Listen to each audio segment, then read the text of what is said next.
Hi. Hi everyone. This is uh, the first video of We Revolt group from Progressives Progressives BAF. Today we are going to talk about the economic downfall of Bangladesh orchestrated by Aoun League, which is like looting billions of dollars from our economy.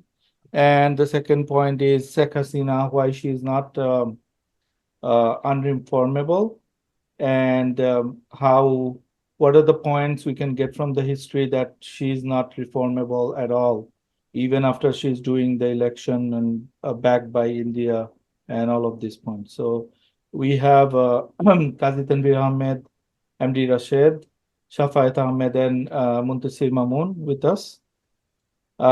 So first off, let me go to MD Rashid. So, Rashid, you got the points. So you have 3 minutes. Please, take us through the points. Why do you think, the economic downturn is happened because of the looting of the money from the Bangladeshi economy? Mirza today is December 19th, a, a very horrible day for Bangladesh. I have to talk about this. There was a fire. It was a horrible fire. Four people died. And these are somebody's loved ones, somebody's father, somebody's mother, and somebody's child. When I saw the picture of that man sitting with two dead bodies of his wife and 4-year-old daughter, I literally seen myself just sitting there with my family's dead body. How we have to talk about this. Now, the important part of this that we are we are graduated from LDC earlier this year, right? So we were supposed to have some public safety protocols being a better developed country, right, than we used to be a couple of months ago. So we are supposed to have fire extinguishers. We are supposed to have an alarm system. We are supposed to have a system where the driver or the train conductor or the operator will know if there is a fire on the train. Nothing happened. So all that money that made us go one step ahead, showing that we are doing better in the economy, where that money is going. If my life is not more secure, if my life's quality is not better, where that money is going. It looks like that somebody is stealing that increased income we have. This is one way of looking at it, right? There's another way of looking at it. Think about it. There is a Daily Star video published today where one of the injured eyewitnesses is saying that he saw a couple of people wearing security uniform of the railway walking around in the train with fire extinguisher in their hand before the fire started. And after the fire started, they were they were not seen. So what I get out of this, like how they knew there was a fire and they have the fire extinguisher out before the fire, keep it in mind. Now, my second point on this issue, the journalist Julkarnain Shire, he published a letter today from the Dhaka Metropolitan Police Additional DIG Biplab Kumar. He sent a letter to the DG of Health asking for having extra doctors and nurses, ambulances, and hospital bed available for 19th of December. And on that letter, he vaguely mentioned that as a part of the security plan of the Metropolitan Police of Dhaka. So, so it showed that he was probably had some kind of information that something's gonna happen today, and we have to be prepared. That's what cops are supposed to do, and he did it. But my question is, we haven't seen any other incident other than the train fire today. That means they knew about it and they spectacularly failed to prevent it. So this shows that, God forbid, I'm again saying, fingers crossed, God forbid that this is not done by this regime. I'm hoping that this is not, I'm hoping against hope that this is not done by this regime. But this kind of scenario where you see all this circumstantial evidence, it kind of shows, given the political atmosphere we have, that we are all trying, the whole political hegemony that Hasina's regime has, they're trying to blame everything bad happening right now in Bangladesh to BNP, right? So it makes a lot of sense if it's done by Hasina's regime. Now you tell me, if you think clearly and if you think that one person could plan something like this, is there any way that person can be reformed into a better person who can run the country? In my opinion, I don't think so. Now, going back to the first point, that all that money that we have increased our per capita income fourfold, fivefold, and everything. So where is this money going?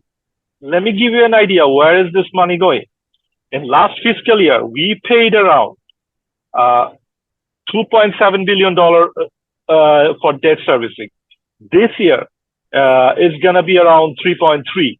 And within next couple of years, we have to pay about $5 to $6 billion a year. That means $500 million we're going to pay every month to our creditors. Given that our foreign currency incoming flow is going down, I don't know where that money is coming from, what's going to come from to pay for it. All of these shows like a really dark picture for the economy. I'm not an economist. I have no idea about the economy. In a layman's term, this is what I understand. I don't have the money that I have to pay in next couple of months or next couple of years. And that's it for today. So, thanks, Rashid, for the points you're making. So what I get from it is that with the fire and all these other horrible accidents happening because of the looting of the Hasina regime, and she's basically unreformable because in my mind, what's happening is that they're like an absolute idiot and the worst possible person is running the show in every situation. So that shows that she's not reformable. And also, like, well, like you made a good point about that, like she's looting the money, and because the money is like going towards like the so-called Begumpara and all these other funds, that they're offshore bank accounts. They don't have to like put through the safety protocol, the actual things, to minimum level security and safety measure could be taken because of the money is funneling out of Bangladesh. By the way, Bangladesh is the one of the poorest country of the world, not from the like probably 5 or 10% are the like super rich, but like the bottom half is the like worst possible they have. They are like absolute worst in the world. And it's funny, like I made the point all the time that they're taking the money from the poorest people of the earth. So I don't know, like if the politicians of the West they knows about it, but this is what's happening in Bangladesh. Okay, so let me move to the next guy, Shafayed Ahmed. He's here with us.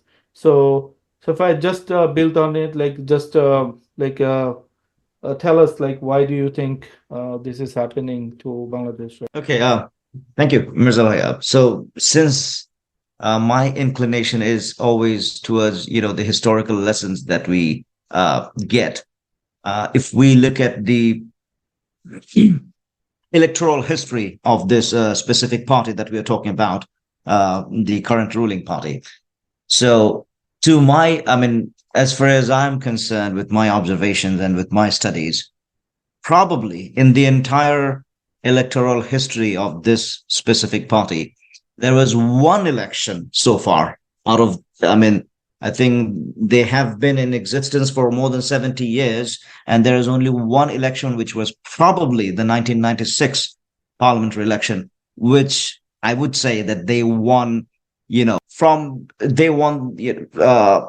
any kind of manipulation, because it was held under like a non-party caretaker government, which in fact they kind of uh, they carried out a massive movement, integrating all the other political parties against the then ruling party, the BNP, and that's how the system of caretaker government was included in our constitution, and that's how the election was. The election took place in 1996, in June 1996, and they won it.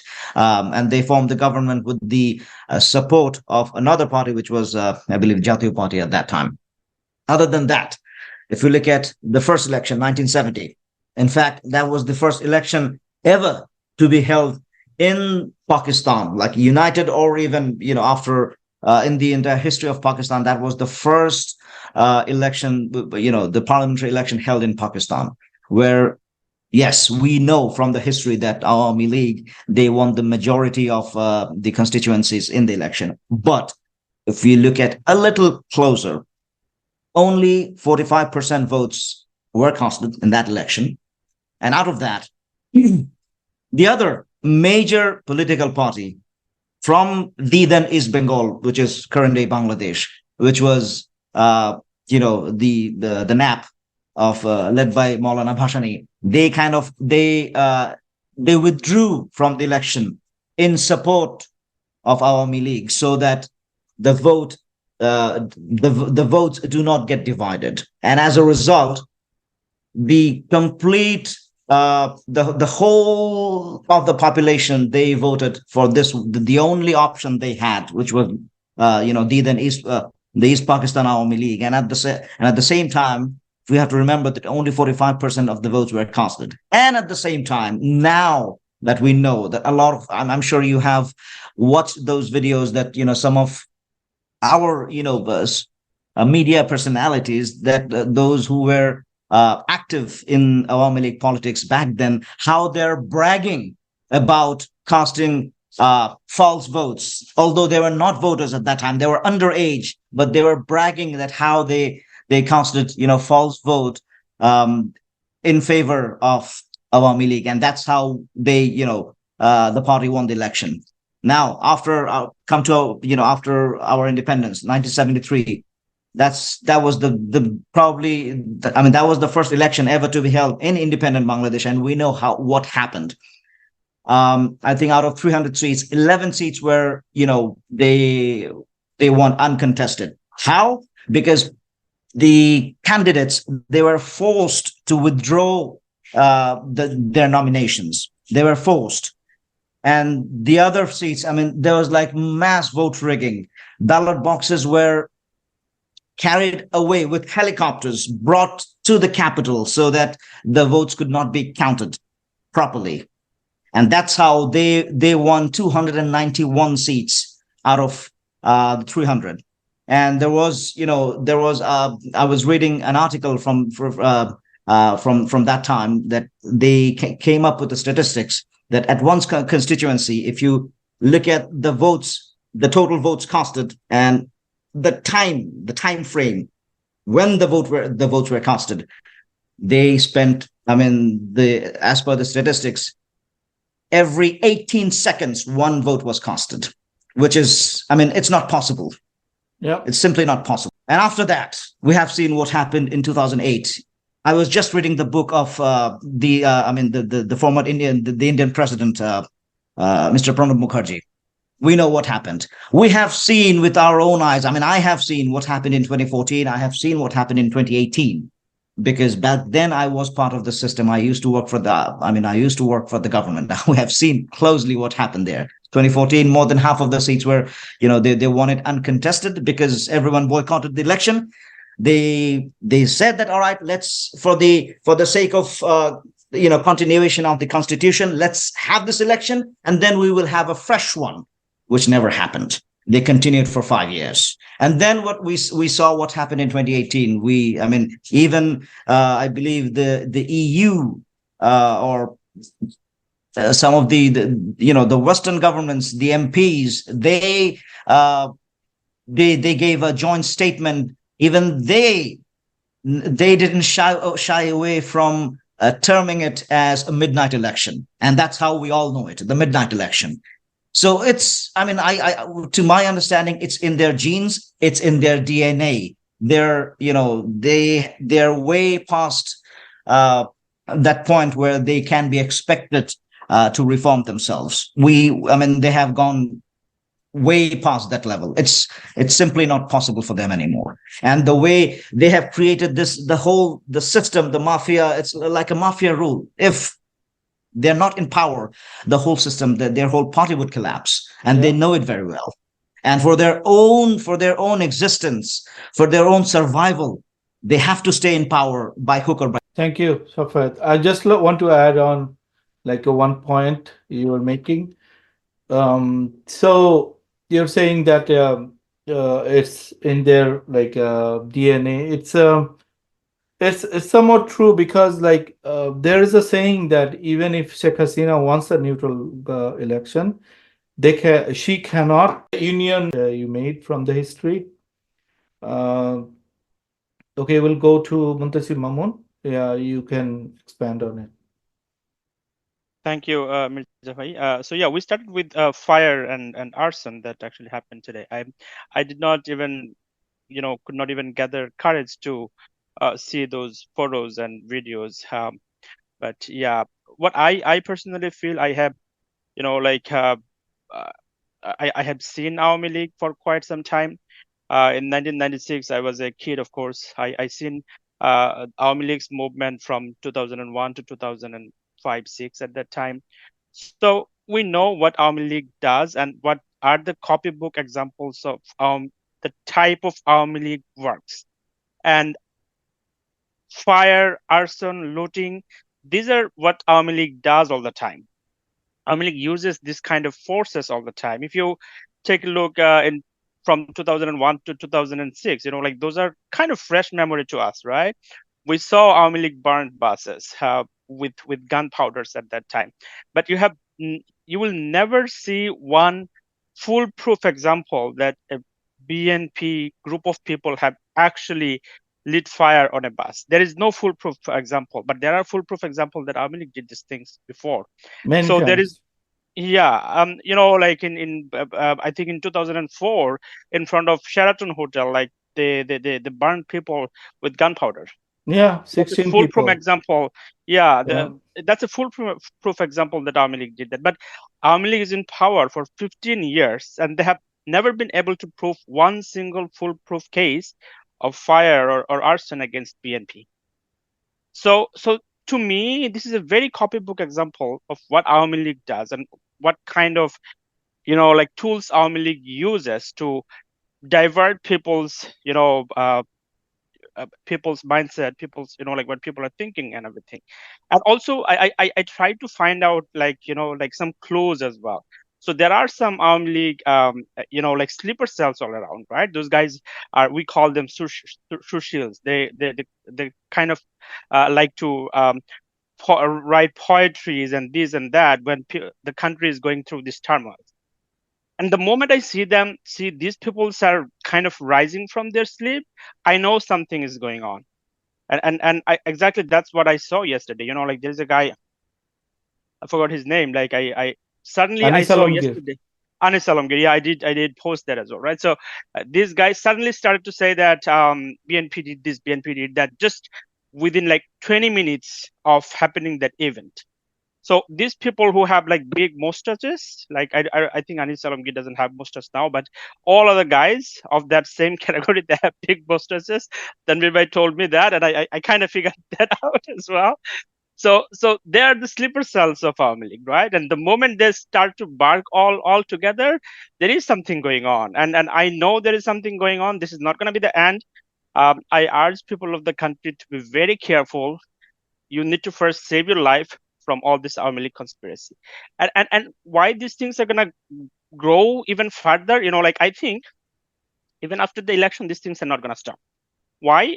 Sheikh Hasina herself told that in 2024 there will be another, what is that, like famine in Bangladesh, right? She herself told that. And of course, she will have to divert people's mind when that's going to be happening next year. It's definitely coming. I don't know the date, I don't know the time, but definitely a famine-like situation is coming in Bangladesh in the next maybe 6 months, maybe 1 year, maybe 2 years, but it will happen. And they will have to divert people's attention when these things happening. And what is the way to divert people's attention? The only thing Army League knows is that do something even bad than this. Like arson, firing, looting. Those are even worse than kind of like whether you are able to buy something from stores or not. So these things are going to happen more and more frequently, even after election. And this is what Army League is, thinks they're good of, like when Army League always thinks that when they are in the street, when they can fight, when they can kill people, they're able to kill more people compared to their opposition. And when they are able to kill more people, the opposition is going to fear. They're going to somewhat at a point, they will probably just back off just to save their life. And I feel that's what happened in 2014 when, like people were getting killed. At a point, Khaleda Zia thought, okay, that's enough. I don't want to, go to power on people's body. And Sheikh Hasina is thinking that, okay, that strategy succeeded in 2014, that strategy succeeded in 2018. I will definitely go with the same route. She's predictable, but she's not going to be cured. She's such kind of a virus which will never be cured. Yeah, excellent point. Thank you. Yeah, so Jyoti bhai, we are recording this session. If you want to participate, I'll come to you. But if you not, you can you can stay and just listen to. So we are recording this session. Okay, so I'll go into Qazi Tanveer Ahmed. So yeah, if you want to add a few points, yeah, you can. Thank you so much. Basically, thank you for everyone to let me join this program. It's a great pleasure for me. I basically, Rashid Bhai and you, Yes Bhai, and obviously Muntasir Bhai, and also already Shafat Bhai already added a lot of points. I just want to draw your attention in one part. Why I think that she is not at all reformable is that this is pretty much, she has cemented her character like this way, unfortunately. And we know that in one hand, they just spread the propaganda against the democratic movement in different manner, and sometimes they even cross the limit. And while doing so, they don't even bother if the people are getting killed, and all this happen in terms of arsons and fire and all these things. I just want to draw one attention. We know everything already. Shafai amazingly explained from 1970s to till 2018. So I don't want to, this was in fact my point, and Shafat really amazingly explained those one. But I just want to mention one thing. You see that the agricultural minister, I don't know, he's Mr. Razak, he was talking about that thing, vehemently and categorically, he was talking about the whole situation why the BNP leadership could not be coming out of the jail, and they have been offered and all these things. They straight away he said that they are inside, that's why there's no arson and looting and all this firing and everything. And then what we see that the very next day, he was just boasting, yeah, whatever I said is right. There's no, they didn't even try to hide it. Although it's an unprecedented example of judiciary, which will maybe in future, maybe after a decade, it will be proven that, okay, they have done it in different manner. To just cover this up, it is my assumption, obviously there is no proof, they have done this thing, like this sort of arson and looting and all these things. So I want to just summarize the whole thing, that if this is the party and this is the leadership, obviously this party was once upon a time, after all these issues, it was not that undemocratic. It has become this fascist, this authoritarian, this, I should say, arrogant only because of one person, because she is not reformable. Everything is, I know that maybe people will differ with me. There are so many advisors, outside intelligence agencies and all these things, but I believe that the reformation is absolutely impossible. she has gone to that point, number one. And number two, which is also very important, is that I always, your first point is the number 2 point. The first point you said all the time, you said that, remember, this by when we were talking, you are always talking about this thing, that this is a big financial thing. So if they lose the power, the opportunity cost of losing the power is huge, humongous. So, and if they lose the power, they will not be able to earn the money and they have to face a lot of judiciaries and all other issues uh, to the level of their life as well. And if they can stay in the power, they can also transfer the money, launder the money. If not in United States, there are so many loose-handed EU countries or some other countries, they can transfer the money. So, and they can have a good life.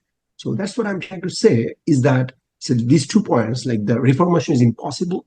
This Rajak's case, Dr. Rajak's, and this fire and arson case. And second thing is that obviously they have to stay in the power by hook or by crook, by total smashing and like destabilizing the whole country's situation. What Muntasifa is telling, which is very scary. Like, our parents are living there, our families are living there. If the country goes to a famine, each and every one of us here will be impacted um, in different manner. So, like, that's my point. Like, I don't see any reformation uh, possibility among like in her and obviously in the party, as long as she's in the leadership, and she has already injected this bad vibe among most of the top leadership of our team, unfortunately. Thank you very much.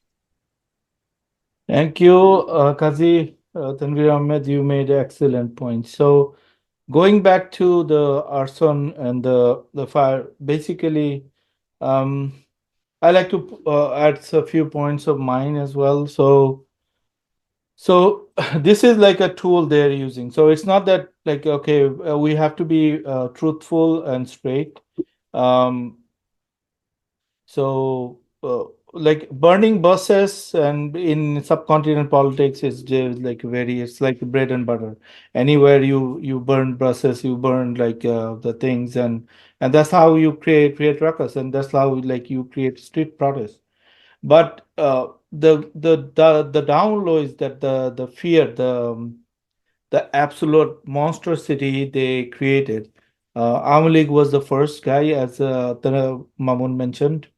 The Sheraton fire, it was like it's burnt in, like I was in Bangladesh by the back then, and I still remember the they're saying like openly, and even like when they got caught in 2007 by the caretaker government, those guys are openly admitted, yes, we did this, yeah, I bribed this or that guy. So but it's casually like they're using this. So to my mind, it's very simple.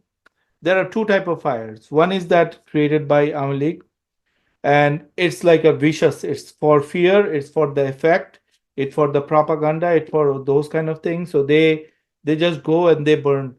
And Sami Bhai made a excellent post that like they bought 120 bus and for insurance and all of this, and everybody knows in the country knows about the Bihango Parivahan.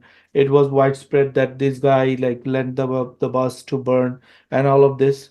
So basically what they want to do is that the two type of fires, one is instigated by Army League, so to create like massacre, like to create fear, to point the finger to BNP that okay, so these are the guys, these are the terrorists, and they are the bad guys. And another one is the like okay, it's like a normal like a street protest in Bangladesh. So anyway, so it's clearly now it was a conspiracy theory back like I think 5 6 years ago. Anytime you discuss it in social media, you are like outcasted. Like I was outcasted many times when I pointed out. But now every like even grade 5 people knows about like who is like putting fires. It's out in the open. Everybody knows about it. And why they're doing it? Because she's not reformable. Like if she's like 80, 78 or something like that, right? 77, 78. Do you think after 40 people can reform? It's not possible. Like and the reason I was saying that from the history we know that she become more and more vicious, more and more undemocratic with each of her regime. So let's take an example, 96 to 2001. She was like very democratic because that's the only time she got elected democratically, as pointed out by Shafat. 2008, it was a rigged election. There is no doubt about it. And she was bragging that, yeah, we are giving BNP 30 or 40 seats. We couldn't given less. How do you know? How do you know? Like BNP was popular party back then. How do you know that they will get like 30 like seats or something? So that was even like comparing to this regime or that regime, it was democratic because there is a fear that they would get powered by the vote at the end of the term, and they had some restriction. And now after that, all the hell broke loose. They took power in the judiciary, they took power in the administration. They put the police is like, I think 70-80% of like direct BCL, their student organization people working there. So it's becoming like a semi party, and and after that 2018, and so much, like you can see the crossfires, it become more and more each passing regime. And 2000 after 2018, they don't fear anything. Basically they just looted like billions of dollar without like checking to anything. So whoever is thinking she is reformable is like delusional, to say the least. Like there is no way in the world she will ever be, or this party will be, like, unless like they got into reform, a new leader comes in who have some like some vision or something. It's not possible. And um, and uh, yeah, that's the point I want to make with the arson and the history of the things. Um, So Mirza so Bhai, if I may add just one point here, yeah, just sure. corresponding to what you just said. Being a football or a soccer fan myself, I always, follow the tactics of different coaches, and it's a very common tactic that never change your winning strategy. If 111, the best 11, it's winning every game for you, don't change your winning 11. Yeah. So if we have to talk about reform, or having her reform herself, we have to Why she look would? at Why she would? why she would reform. Yes, Why? what There she is would no get way. out of it if she Yeah, reforms, exactly. Yeah, or if the party reforms, what they would get out of it. nothing, Nothing.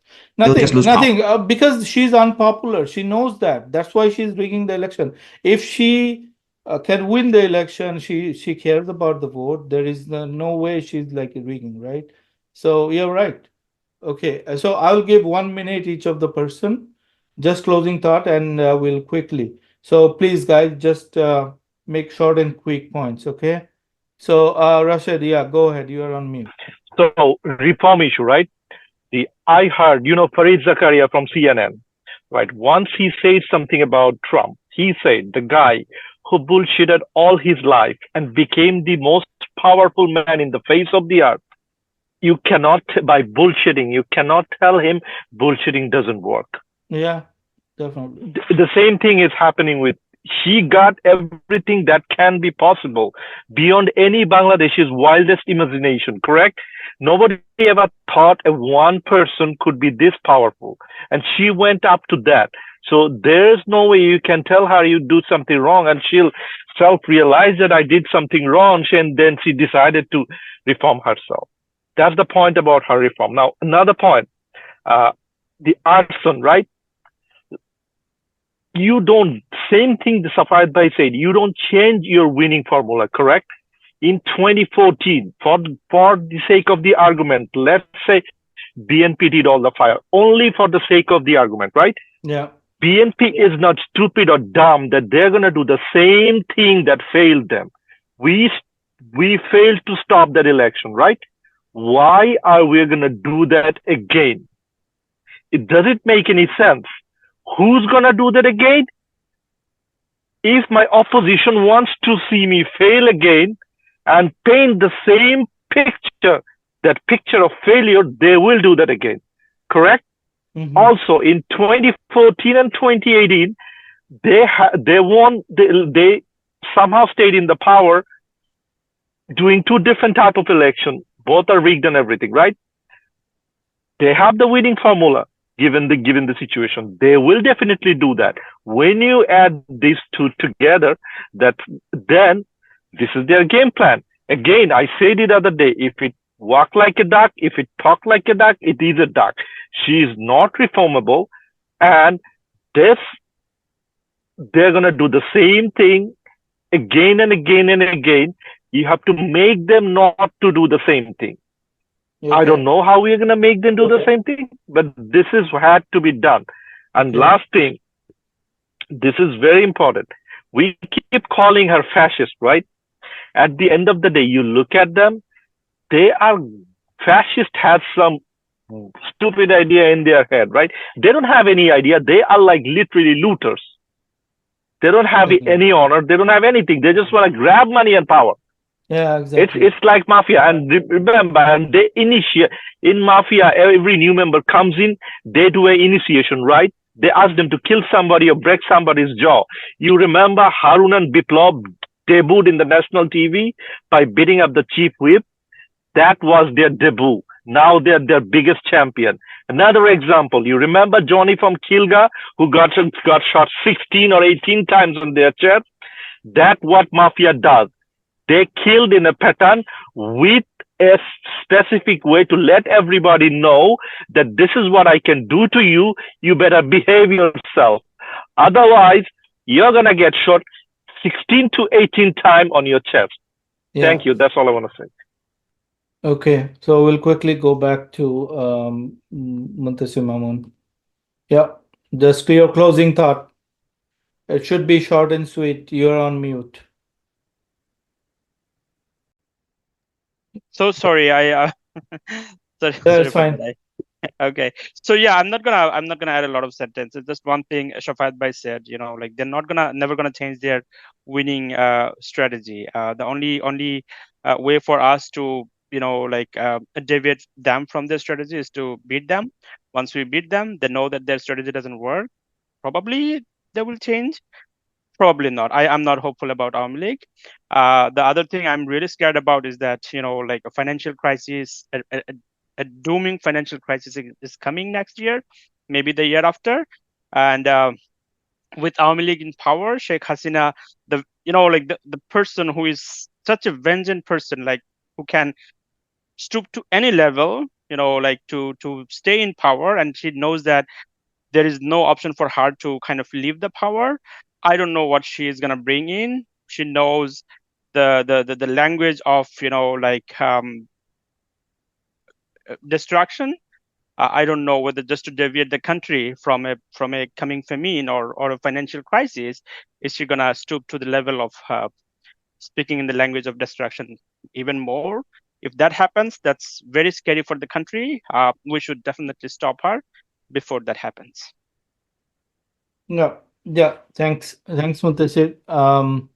Yeah, Qazi Tanvir Ahmed. Closing thoughts. Yeah, I don't want to add too much. Already, the valuable comments has been and I really like Shafat Vasir's strategy. I just want to echo that why she will be winning combinations. That's very important. And so the same way, and again, this propagandist mentality she has, and she sees that this really works. They always name shaming and always blaming the opposition in a very nastiest manner. So, like this sort of thing, she has seen the very good positive for her party and for her as well to be in an authoritarian mood. So why should be changed? So why should be reformed out of that process? It's not possible. And yeah, again, like I think that until and unless something very miraculous happens, there is something, but it is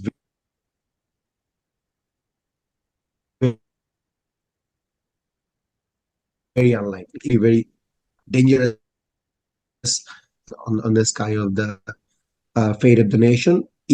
If because forecasting a famine, that means that she is really planning something. If things would be a little bit better, she wants to maybe she would be her party would be or her government would be facing some embargoes or something I don't want to mention here. Eventually, she has all the options to blame those things and try to get rid of the whole thing.